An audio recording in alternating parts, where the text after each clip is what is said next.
Hey guys, the Dawntrail expansion patch 7.0 preliminary patch notes are here, and in this video I'm going to break down everything that we can look forward to. The patch notes start off by talking about the raid scene so that people can kind of like take it slow, take it easy, and say that the new raid, the Arcadian, normal mode, is going to be scheduled to release in patch 7.01.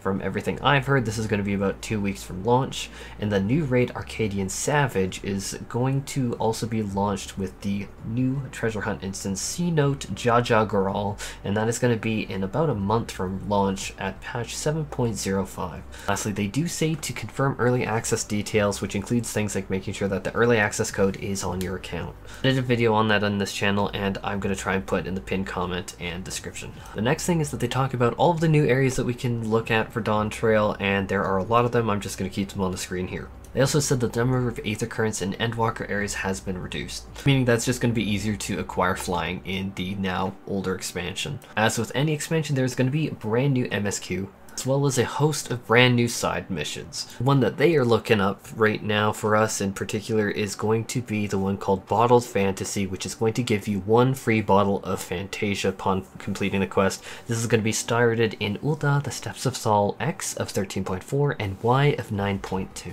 The only requirement is that you complete the quest, the Scions of the Seventh Dawn, which is just a part of the Mainstory Questline. We're going to be getting expansion to role quests, which is going to involve one for each of the main roles, and this is going to also include the brand new jobs with their quest lines. They, however, did say that additional quests unlocked upon completing the entire main scenario as well as all these role quests may get an additional quest, which is what they were alluding to in previous content that they were talking about for Dawntrail. For crafters and gatherers, there has been a brand new Walmakiki deliveries that have been added, which is going to include a bunch of their own quest lines, and yeah, they're all just going to really start in Tolialo, and from there you get one for just a bunch of different crafter-gatherer combinations, like black metalwares for blacksmith, armor, goldsmith, pestles, carpenter, leatherworker, weaver, and the rest. There's a brand new setting added to the game which allows you to hide nearby players.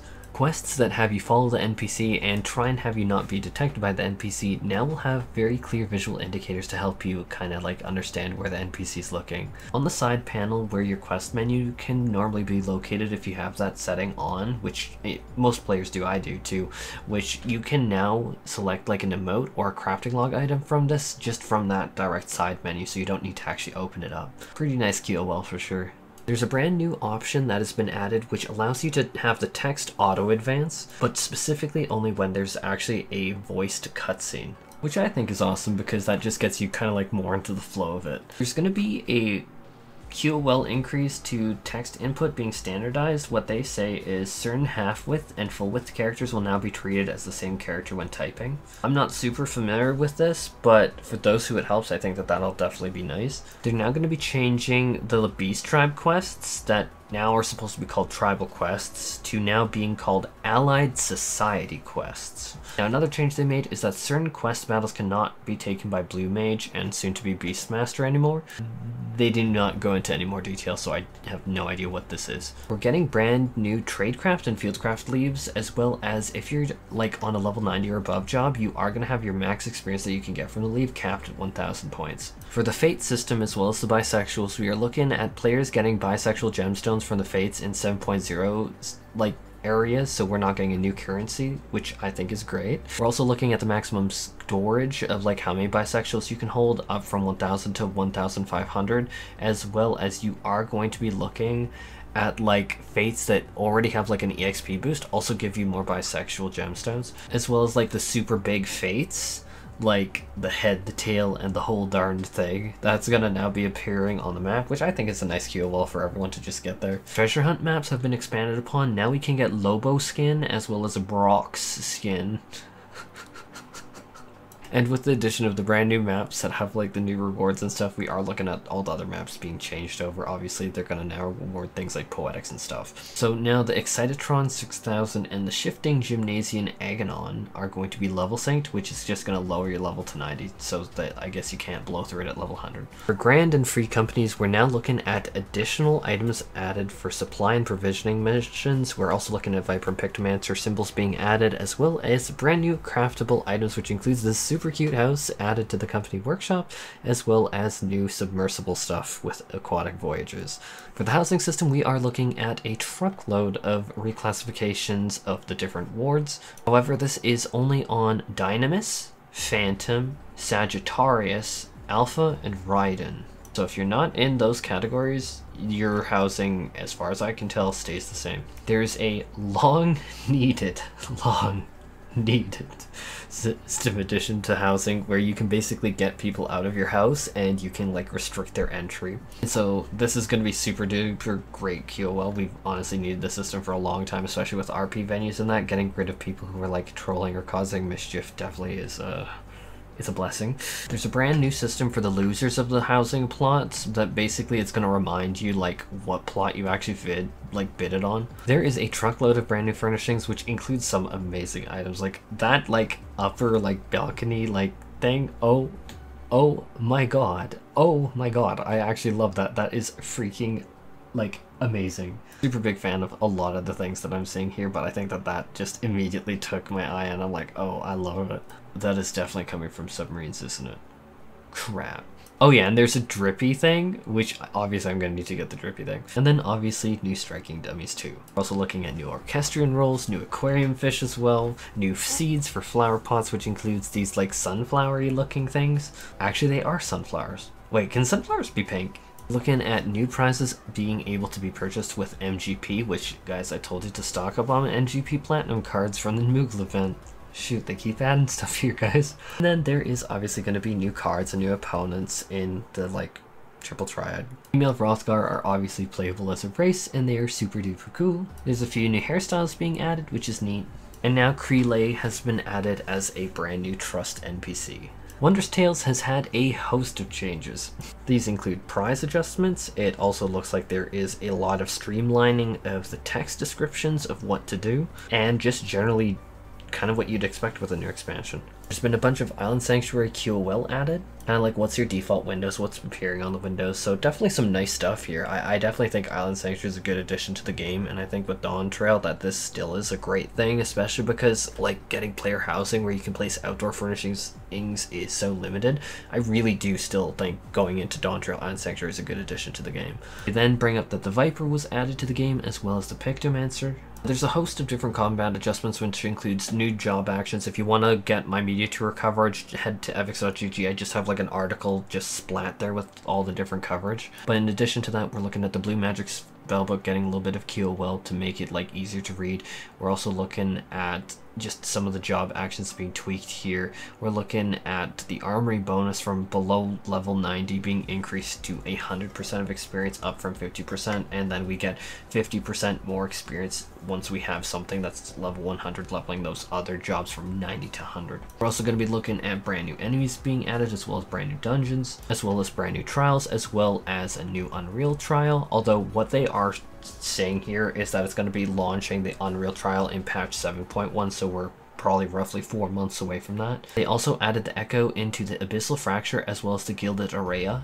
They also increased the strength of the Echo that is currently in the Savage raids, and that's going to be bumped up to a max of like 20%, which is a hefty buff. There's a brand new Stone Sky Sea, which is your way of like measuring your DPS in game, is like the intention of the system to see like if your rotation is good. There's new elite marks and hunts being added. I remember during the media tour being absolutely destroyed by this bee. And with the new hunt, there's also going to be a quest which is called A New Dawn, A New Hunt, where you need to talk to Wing of Protection Scout, who is going to be in Tuliolo X of 11.8, Y of 13.7.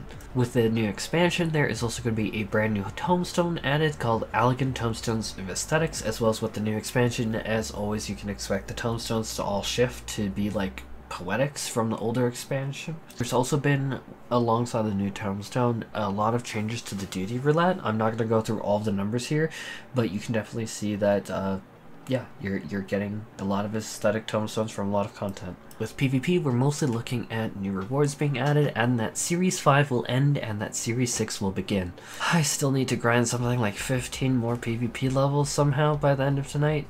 I am so screwed. As well as Crystalline Conflict Season 11 will begin. New items and recipes have been added to the game with the new expansion. Facewear has been added to the game as an option, and now you can equip Facewear, which is going to be separate from your hat. And with that, we've seen some of the fashion accessories that we currently have in the game be changed into being Facewear. The dye system has been reworked, and now you have dual dye channels. You now have this amazing dye window where you can like go back and forth between dyes. You can obviously preview them. It is actually a really great system, and I'm really genuinely impressed with it. I got to try it during the media tour, and it is honestly really good. The furnishing set, sealing wax and letter set is now dyeable.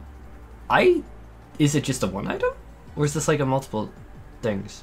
I don't know, but whatever sealing wax and letter set is now dyeable, and they have that as like a big heading, so I think it's really important. Gender locks have been removed from a lot more gear, which is going to be the Fairy Tale Princes and Fairy Tale Princesses gear sets. There's been a brand new Sundry Splendors NPC added, and she's now going to be an old Charlian. Now, they don't show a screenshot of this, but they say the layout of gear exchange menus has been unified, which, if it is what I believe it is, this is going to really help our efficiency in trading and things. There's been additional items added to the inventory of Calamity scavengers, and that you can use silver chocobo feathers in order to get Doctor Scimitar, Warded Round Shield, Doctor's Cudgel, and Night Prowler's Targe. There's also going to be apparently new rewards that you can get from a Realm Reborn, so patch like expansion 2.0 like Beast Tribes, so that's interesting to see actually. Don't detail what those are though. Consumable items, which I presume means food and potions in like raid scenarios, now has less of a delay after using them, which I think is going to be really nice. Actually, this is a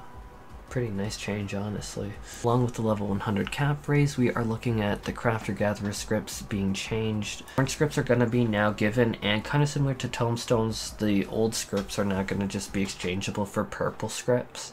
There's been a bunch of new actions and traits added for both crafters and gatherers. Miner and botanists now have new gathering points, as do fishers, as there has also been new items added. The gathering window will now display integrity of a gathering point. We are now looking at the bait and tackle window for fishers, also displaying a swim bait, a new form of bait, which is something that you get from like a level 91 fisher action called Spareful Hand. As well as fishers will now have the like precision hook set or powerful hook set be like told to you through the menu, so you won't have to like figure that out like elsewhere. There's also been a lot of other gatherer things, like experience points have been changed. GP will no longer be reduced to 0 when players are incapacitated as a non-gathering class, so like if you're changing jobs and like somehow fall, like that'll be definitely nice to have. There's been a little bit of a change to Spirit Bond, that apparently instead of like the gears item level, it's not going to be on equipping level, and that they've made some changes to spirit bonding like in accordance with that. I don't quite understand that. I'll need to think about it. But spirit bonding, when you land a big fish, will also give you a big reward. Desynthesis had a bunch of changes where the level cap has been raised from 650 to 710, and now if you use like a quick desynthesis, like canceling will close the window if all the items have been desynthesized. And if you have the option of desynthesize an entire stack, even if you close the window, it's still going to be a checked option, so just like reducing an extra collect. There's been new mounts, new minions, and new fashion accessories added, as well as new chocobo barding, which is definitely very festive with the cactar on its back. There's been a graphical update. I'm just going to show the screenshots on the background. I don't want to go into super detail here because we're already over 13 minutes. There's been a whole lot of character creation options that have been revamped and added up. There's been a new market board added to Tuliolo, which now means that Tuliolo is also one of those like cities that you can do the good stuff in. And now with Dawntrail, there is going to be a lot of retainer updates that now retainers can be leveled up to level 100. You can be female, you can give them Viper and Pictomancer that can be put into YOLO, that there's going to be new ventures that the retainers can be sent out for, and new items that you can get from quick exploration ventures. New achievements and titles have been added. Elite marks will now be displayed in the recommendations list. Deal cost for using teleport has been adjusted. Now, why exactly that is, I don't know, and what that means, I don't know, but that's a thing. With the new areas, obviously we've gotten new maps with that, and yeah. With the update, we have been looking at the combo action system replacing the current action system, and this is going to be something that you can click into in the actual menu, and you can configure if you want the actions to automatically change in there, and to kind of like get an idea of what things are going to like change into the next. Like for Scholar, if you cast Change Stratagem, it will turn into Baneful Impaction. Now the new adventurer status has been adjusted, and now it's have played less than 300 hours, and instead of Death Unto Dawn, it's now going to be the Coming Dawn quest that you need to complete. And if you don't have the status, the new adventurer status, you can like do this text command of NA status on, and yeah, if you fit the requirements, that is. There's been a bunch of new options added for adventurer plates, as well as like new stickers for like G-posing. There's been a host of new changes to the blacklist. Characters registered to the blacklist will be hidden, and yeah, so these are actually important details, so I do want to go over them. When joined in a party or alliance, their character will be displayed. However, their name will be displayed as unknown in the party list and their nameplate. Messages from characters registered to the blacklist will be hidden, and when joined in a party or alliance, a notification will be displayed when they speak during duties, and after receiving that notification of blacklisted messages, you can elect to temporarily see what was written by the subcommand menu. Blacklisting will apply to all characters tied to the blacklisted character service account. Blacklisting for party recruitment will also now apply to all characters tied to a service account. A system message will be displayed if a blacklist player joins a party that you're in, or if you join a party that contains a blacklisted player. And new blacklist functionality will not be applied to characters tied to blacklisted character service account if they registered prior to patch 7.0. The blacklist tab has been removed from the social window and will be displayed on its own window found under the social in the main menu. Players can now save comments regarding blacklisted characters, and all characters tied to their service account will now be subject to the Lodestone blocked users list, which basically means that they can't look you up on Lodestone as far as I can tell. There has been a brand new mute list has been added, and messages from mute players will just mute their message, and you can temporarily display their muted messages. There's been a brand new term filter that has been added, and basically you add a term into this filter, and basically it will basically strip that any message from there, and you can opt to see it or not. You can choose which channel that you can see it in or not. I did a video focused on like their efforts to combat congestion that I definitely recommend you check out for more details here, but basically data center travel system for world visit system will be restricted for certain worlds and data centers. People who are inactive for 30 minutes or longer will be booted out or automatically, and new areas will be split into multiple instances to help with congestion. With that, there is a whole lot of other very specific thing like text commands and some UI options, but considering how long this video already is, I'm going to cut it here and get it to you guys. There is some of those details, but I don't think that you guys I think that some of these are very specific, so I'm going to skip them for now. And plus, I'm honestly about to start crying because, honest to God, I was abused so bad today. Like, I don't say that lightly. I was abused so freaking bad today that I'm just trying to keep it together. I said that I'd make sure that I did this video no matter what. I actually thought that this would be launched when the servers went down for maintenance, but I'm a fool. So yeah, getting this video out to you all. Yeah. Take care, and happy Dawntrail, and remember that you have 24 hours to get whatever you need done before the servers come down. Take care, everyone, and I really hope that you're doing better than I am. If I'm honest, I really genuinely do.